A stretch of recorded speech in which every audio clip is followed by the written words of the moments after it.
माता पार्वती कहती है मैया मैंने स्वप्न देखा, उस स्वप्न में योगी आया, आप उसे भिक्षा दे रही हैं, वो भिक्षा नहीं ले रहा। सुंदर गौर वर्ण का विप्र है, पता नहीं वो क्या कहना चाहता है। माँ वो भीख नहीं ले रहा है, माँ इसका अर्थ क्या हुआ, आप कुछ बताओ ना।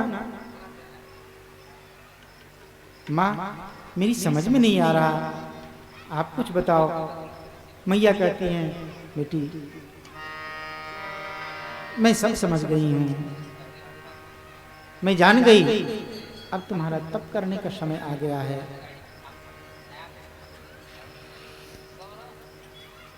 माता पार्वती माता पिता की आज्ञा लेकर वन में तप करने के लिए प्रस्थान करती हैं।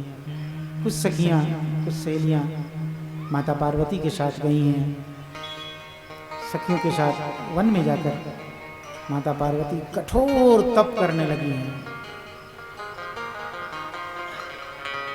कछ दिन भोजन बारी बतासा,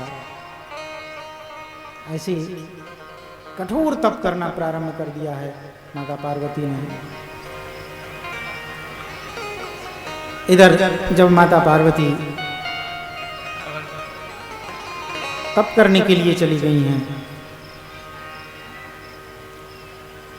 कठोर तप करने लगी हैं,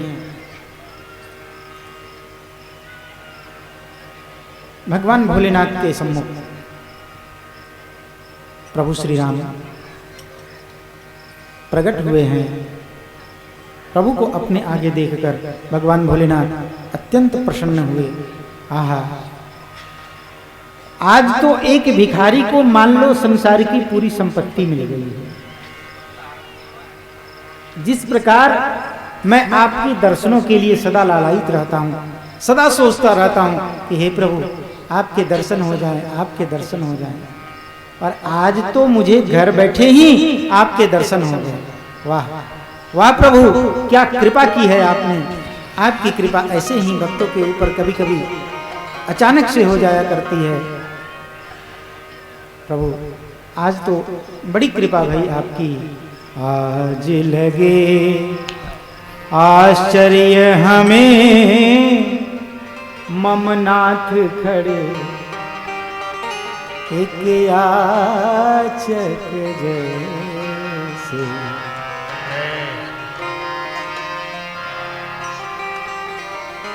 प्रभु जो संसार के दानी हैं, जो संसार को दान करने वाले हैं, जो संसार को सदैव देते रहते हैं, सब लोग कहते हैं जगत लेवैया राम देवैया ताको ऊंचो धाम। आज वो जगत को दान करने वाले वो प्रभु श्री राम आज मेरे सामने हाथ फैलाए खड़े हैं। जरूर ये आपकी कोई विशेष लीला है। आज लगे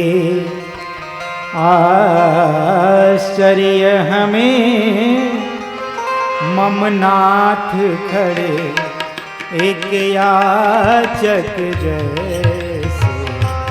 मांगत भीख भिखारी हूँ ते, मोही भीख कृपा की मिली घर बैठे। औरन को उलटो पलटो, पर आप बने रहो जैसे के तैसे। कौन सो कौतुक आयो ही ये, कहिए प्रभु बोली कृपा भई कैसे।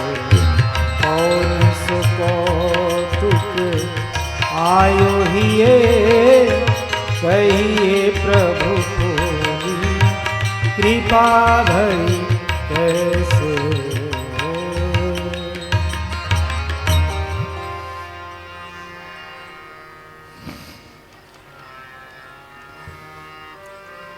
भगवान भोलेनाथ प्रभु श्री राम से कहते हैं प्रभु आप आज यहाँ एक याचक के जैसे खड़े हैं।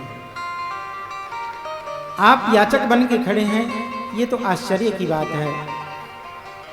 प्रभु आपको कुछ आज्ञा करनी थी तो वहीं से आज्ञा कर दिए होते। यहाँ आकर क्या कहना चाहते हैं? फिर भी आप आए हैं। तो एक भिखारी को जैसे संसार की पूरी संपत्ति मिल जाए, वैसे ही आज इस भिखारी को, आज इस भिक्षुक को संसार की पूरी संपत्ति मिल गई, लेकिन फिर भी आप आज्ञा करें, आप कहना क्या चाहते हैं? प्रभु ने आज्ञा प्रदान की है, जाइए। अब विनती मम सुनहु शिव, जो मोह पर निज ने जाई विवाह शैल जई, यह मोहि मांगे दे। भगवान शिव और प्रभु श्री राम के 3 संबंध हैं, सेवक, स्वामी, सखा।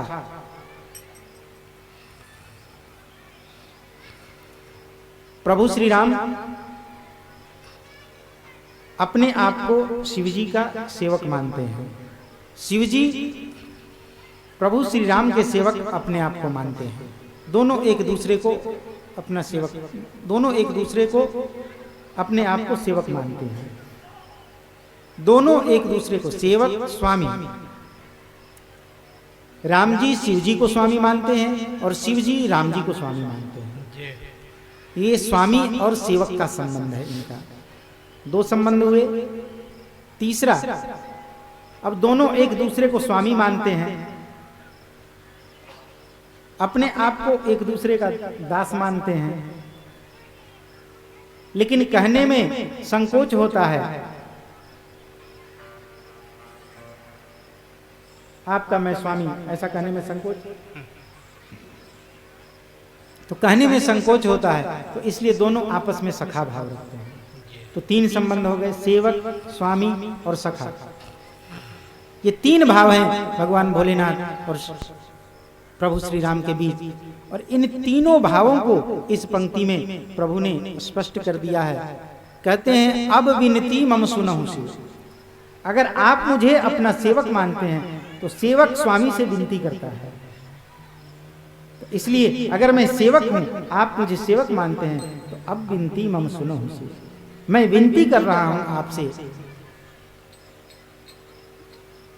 अगर आप मुझे अपना सखा मानते हैं, अब विनती मम सुनहु शिव। मित्र का एक दूसरे मित्र के प्रति नेह होता है, प्रेम होता है, स्नेह होता है। तो कहते हैं अगर सेवक मानते हैं तो अब विनती मम सुनहु शिव। अगर सखा मानते हैं तो जो मोह पर निज नेह। अगर आपका नेह मेरे साथ है, अगर आपका प्रेम मेरे साथ है, और कदाचित आप मुझे अपना स्वामी मानते हैं, तो मैं आपको आज्ञा प्रदान करता हूं, जाई विवाह शैल जई, जाओ और जाकर शैलराज की पुत्री से विवाह कर लो।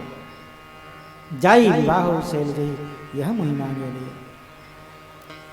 जाकर शैलराज, हिमाचल राज की पुत्री से विवाह करें, यह मेरी आज्ञा है। तीनों ही बातें एक पंक्ति में कह दी है।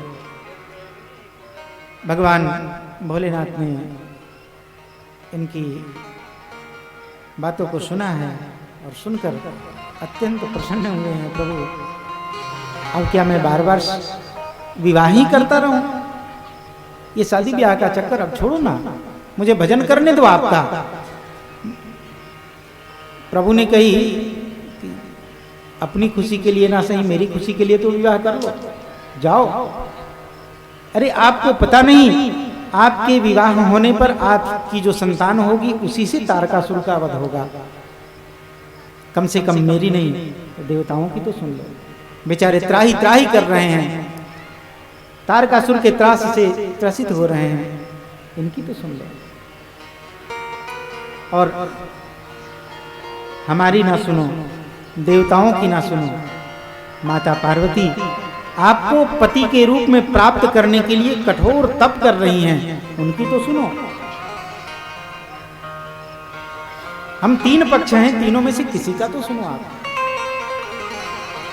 किसी की तो बात मानो आप। भगवान भोलेनाथ इनकी बातों को श्रवण करते हैं और श्रवण करके प्रणाम करते हैं। प्रणाम करके चरणों में नतमस्तक होकर कहते हैं, सिर धरि आयसु करिय तुम्हारा,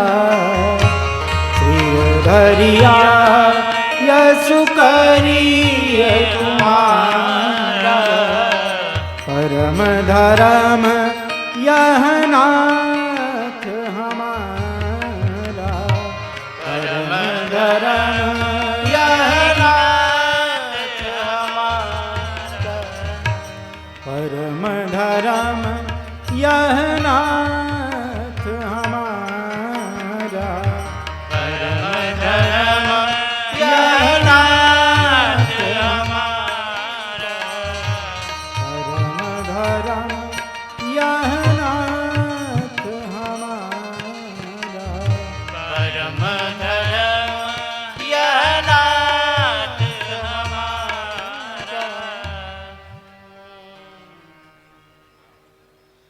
जय जय श्री सीताराम।